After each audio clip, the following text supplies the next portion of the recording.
no one is going to run against Trump in the Republican side and win, because you're not going to get the Trump supporters.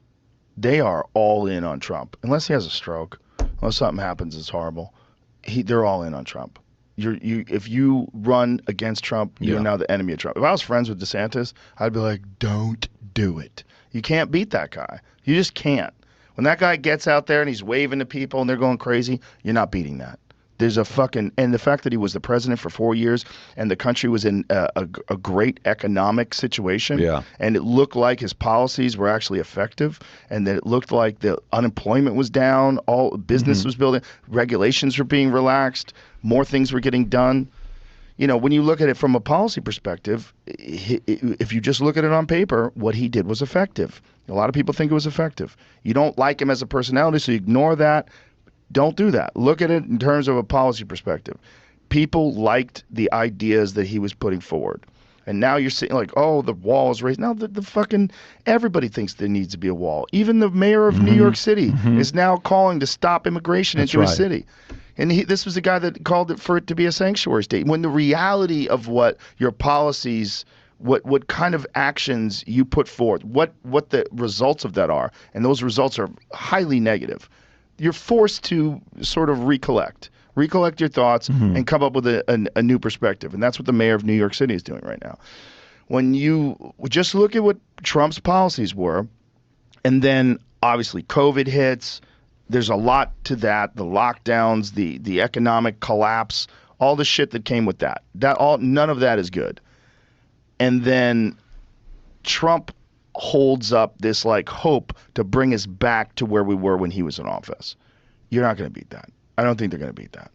I don't think, when you look at the Russia collusion, when you look at the Steele dossier, when you look at all the bullshit they tried to throw at him that we now know is bullshit, not just bullshit, but coordinated bullshit. When you look at the fact that they suppressed the Hunter Biden laptop story and that 51 intelligence agency representatives signed off on that to say that this was Russian disinformation, which we know they know is not true.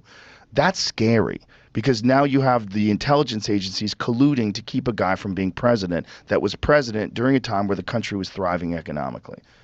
You're not going to beat that guy. Would he get your vote? He'd get my vote before, excuse me, he'd get my vote before Biden. I said that before. I don't think that, I never thought that Biden was going to make it. I never thought that he was going to be functional.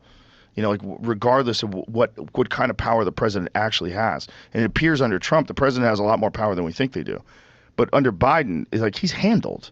Like he's just out there talking and say, the real problem is Donald Trump. Donald Trump, what he's done is terrible. He did in the office. It's all nonsense. It's like everyone's treating him with kid gloves because they don't want to prop up Trump. They don't want to go after him because it'll weaken the Democratic Party.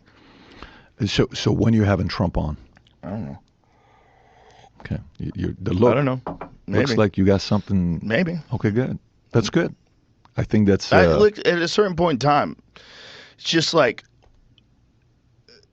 it would be interesting to hear his perspective on a lot of things. I would like to know, what is it like when you actually get into office? I would like to know things like, what is it like versus perception? Yeah. What is it actually like when you get in that building? Like, what are you greeted with? When do you know that people are fucking with you? When do you know that the intelligence agency is lying to you? Like when you decided to fire Comey, what was the thought? How much did you know? Like what's the machine like? What is the deep state really like? Really like? Because we have all these, smoky room perceptions, like from the Bill Hicks joke, where they show you the Kennedy assassination from an angle you've never seen before. What is the machine that runs this country? Because it's very clear that it's not as simple as elected representatives that are doing the will of the people. It's not.